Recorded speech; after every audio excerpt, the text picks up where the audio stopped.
Hello YouTube, my name is David and welcome back to my channel. In this video we're going to be editing one of my photos. So we're going to be using Lightroom CC. There's actually two versions of Lightroom CC.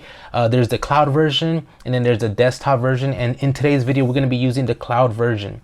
Alright, so without further ado, let's get right into it. So here's a photo that I took during an engagement session, and it's in one of my favorite locations in Southern California. It's called Malibu Creek State Park, and it's a beautiful location where there's beautiful landscapes. So it's a perfect place to take engagement sessions, photos or family photos, and I highly recommend if you are in Southern California. Alright, so if you notice during the engagement session, it was super cloudy, but that helps for portraits because we don't have to deal with any of the harsh lighting. Instead, the clouds act like a massive softbox, and so it creates really nice soft lighting. It definitely helped during this engagement session. Alright, so if you want to know what settings I was using and what gear I was using, you can actually come down here to the bottom right corner where it says info, you can just hit I on your keyboard, and it will tell you all the information here. So I was using the 5D Mark IV. I was also using the 24 to 70 millimeter 2.8. So my settings was at ISO 100. I was at 45 millimeters, so I was a little zoomed in with an aperture of 2.8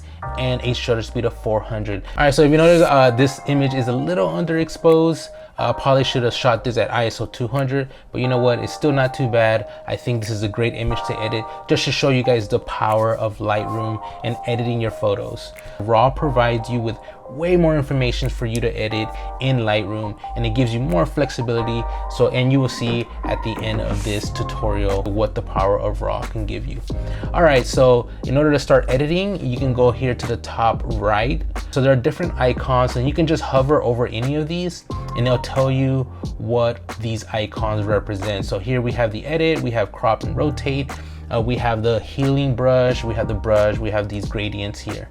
So if you want to start editing your photo, you go ahead and hover over here. You can press E or you can click on it, depending on if you're a keyboard user or a mouse user. It all depends. All right, so once you go into the edit, you have light, you have color, effects, detail, optics, and geometry. Now before I start any image, I always go to the optics and click on the enable lens correction.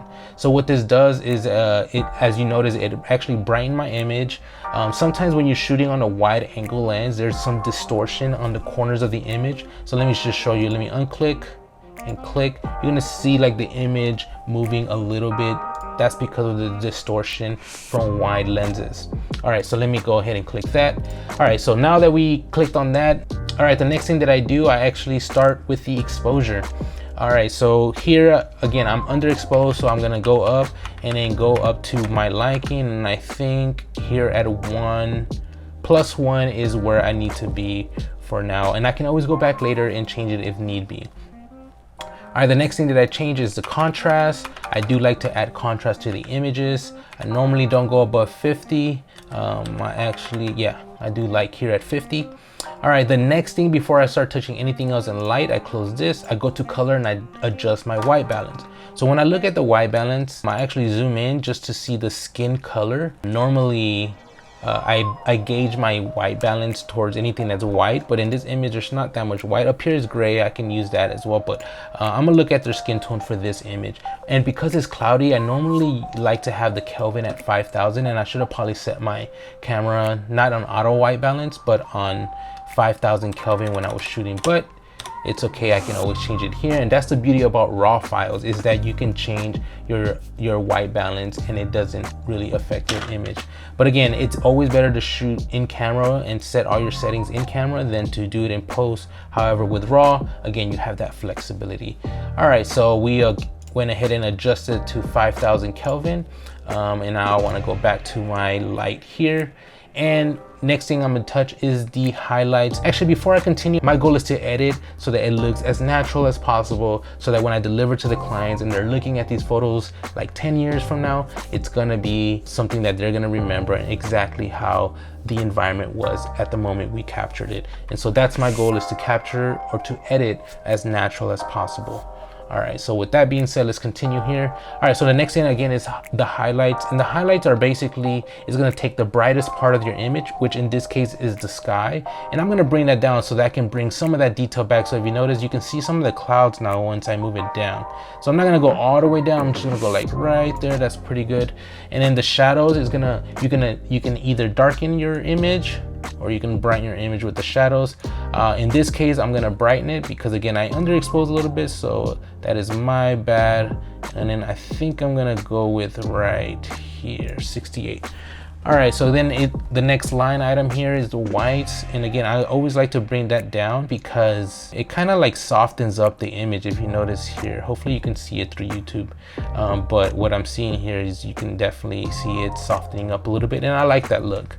The next thing here is that if you increase the blacks, it's gonna actually give you more brightness. And then if you wanna bring them down, it kind of crushes the blacks a little more. And so again, I like a very contrast look. And so the blacks also can give you a contrast look if you crush them a little bit. So again, you can actually hover over any item here, and then you can use the up arrows and down arrows as well to adjust, or you can just use your mouse and click it. So sometimes I like to just come and hover over and use the keyboard here with the arrows to get to where I want to be. And I think -30 is where I want to be. All right, so the next thing I want to edit is the tone curve. And so for me, I like to do an S curve.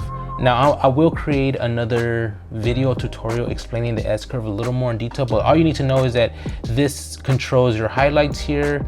These are your midtones, and then these are your darker colors, your blacks, and so forth. So if you notice here, if I bring this down, you can see how it gets darker here. And then if I bring this up or down, it's starting to mess with the highlights on the image. All right, so what I do here again is very subtle changes. I don't like to put too much on this. And so if you notice, I did a small S curve here, and I think I'm pretty happy with where it's at right now. And I might bring this one up just a little bit more. There you go. All right, so the next thing I'm gonna do, I'm gonna actually leave the colors basically last. I'm gonna now skip the colors for now and go to effects. All right, so here you can actually, let me hover over texture right quick. So it texture enhance or reduce the appearance of texture in your photo. So like for example, here you see in that example there, the rocks, it defines the rocks more. And in this example, it's just gonna define more of the trees and things like that. So here again, I'm gonna increase just a tad bit.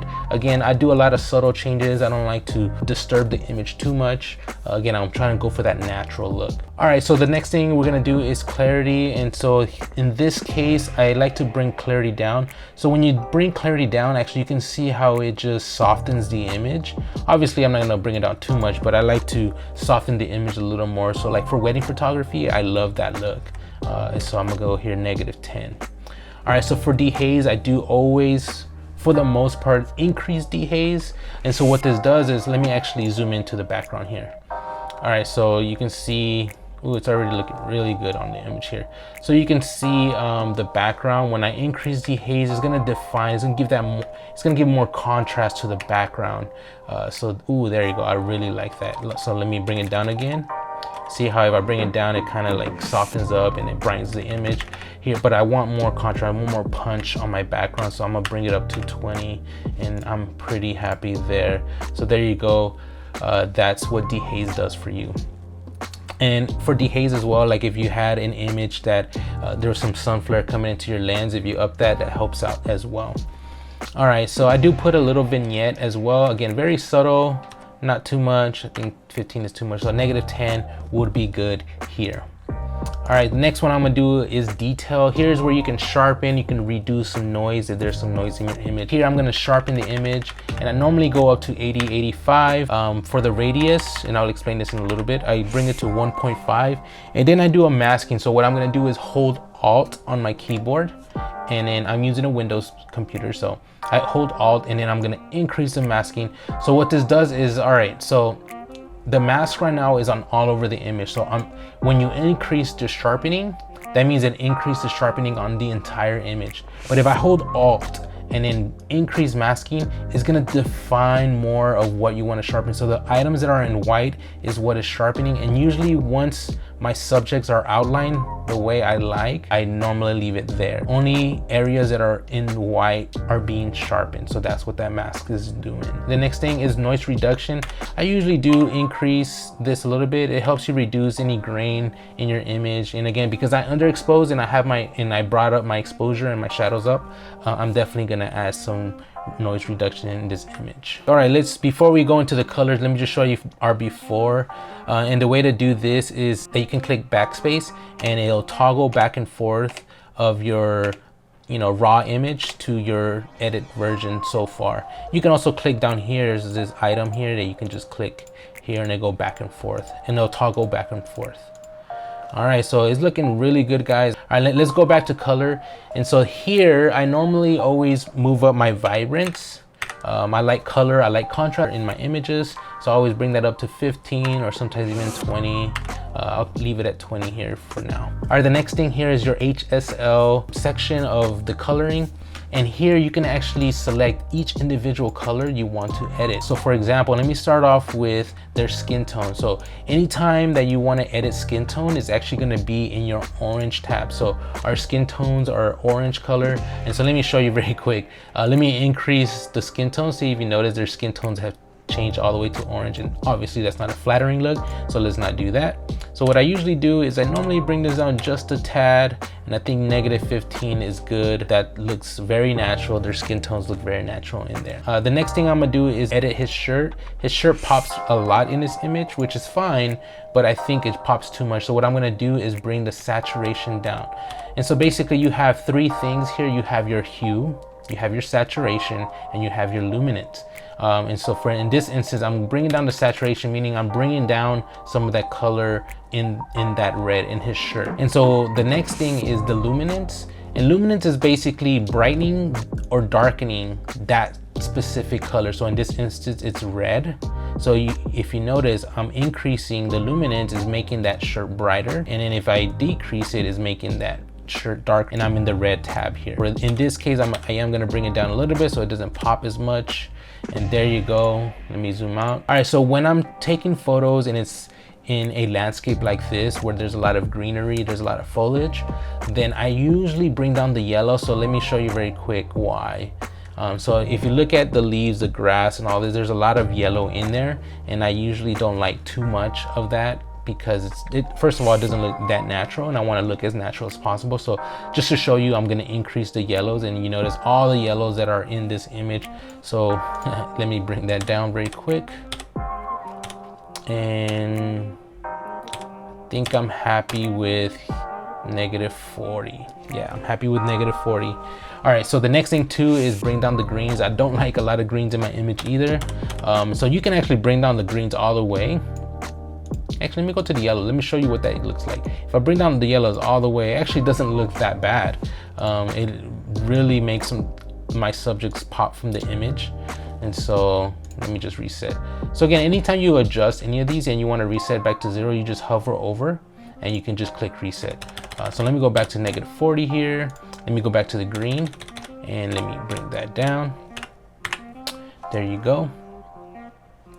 All right, so we're almost done with the image. It's looking really good right now. All right, so the next thing, so I'm gonna click the brush here and paint a mask over my subjects so I can brighten them up. So this is what they call, the dodge and burn situation. So what I'm doing here is holding down the left button here on my mouse and just hovering over and painting over this red mask. So anything that's in red is gonna be edited.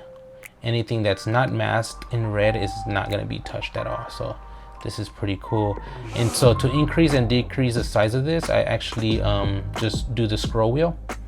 You can use your scroll wheel and it will adjust the size of the paintbrush here. All right, so I'm almost done here.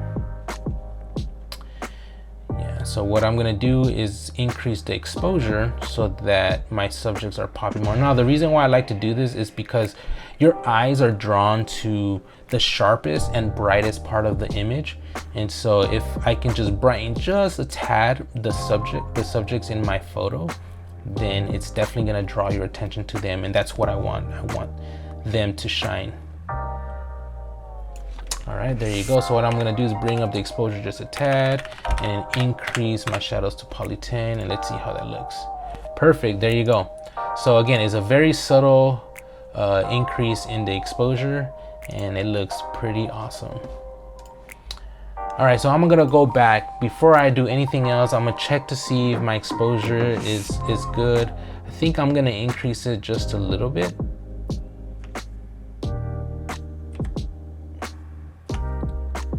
I think to there, and I'm gonna bring down the whites a little bit here, and then possibly increase some shadows. There you go.